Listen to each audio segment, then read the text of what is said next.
Within the labyrinths of decrepit structures on Pheperus Nine, Xardion crouched behind a crumbling wall. His breath came heavy, the air thick and sickly with decay, as animalistic howls reverberated through the ruins. His battalion had been dispatched in response to a distress signal sent from the moon's experimental testing sector. What they encountered was an utter, absolute nightmare. The entire sector had been overrun. Bodies grotesquely twisted, mutated beyond recognition, and now part of an insatiable hunger. As the battalion fought its way to the rendezvous, the writhing mass of abhorrent forms and their horrendously distorted shapes were in brief moments illuminated by the ebbing strobe of flares. Xardion fired his light rifle in sequence, each shot slicing swaths through the vile filth. But for every dozen felled, hundreds more took its place. Amidst the chaos, Xardion caught sight of Pheperus, fighting valiantly against the swarm. She was surrounded, her weapon blazing, resolve unwavering.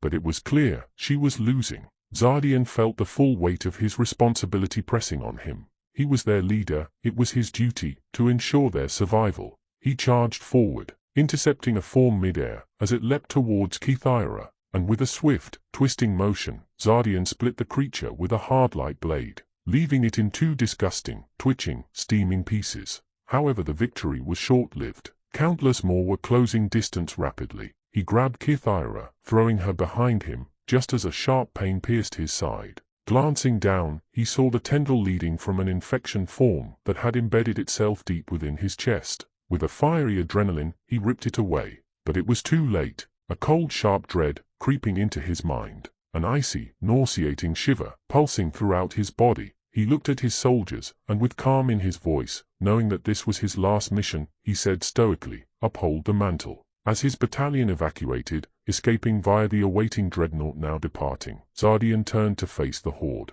gripping a command key tightly in his hand. He activated his cataclysmic resonator, his heart in rhythm with the chaos around him. Staring defiantly at the horde, he declared, "For the mantle," then finalized the sequence. In the last moment, a sense of peace washed over him. He had fought against the darkness, and although he would not see this dawn, he had ensured his soldiers, the laughter they shared, the bonds that forged them into family, and the hope they carried, would survive. The last thing he saw was a blinding light, a final stand against the encroaching doom. In that moment, Xardion became a part of long-forgotten legacies of all those before who stood against the flood, a testament to the resilience and resolve of heroes in the face of despair.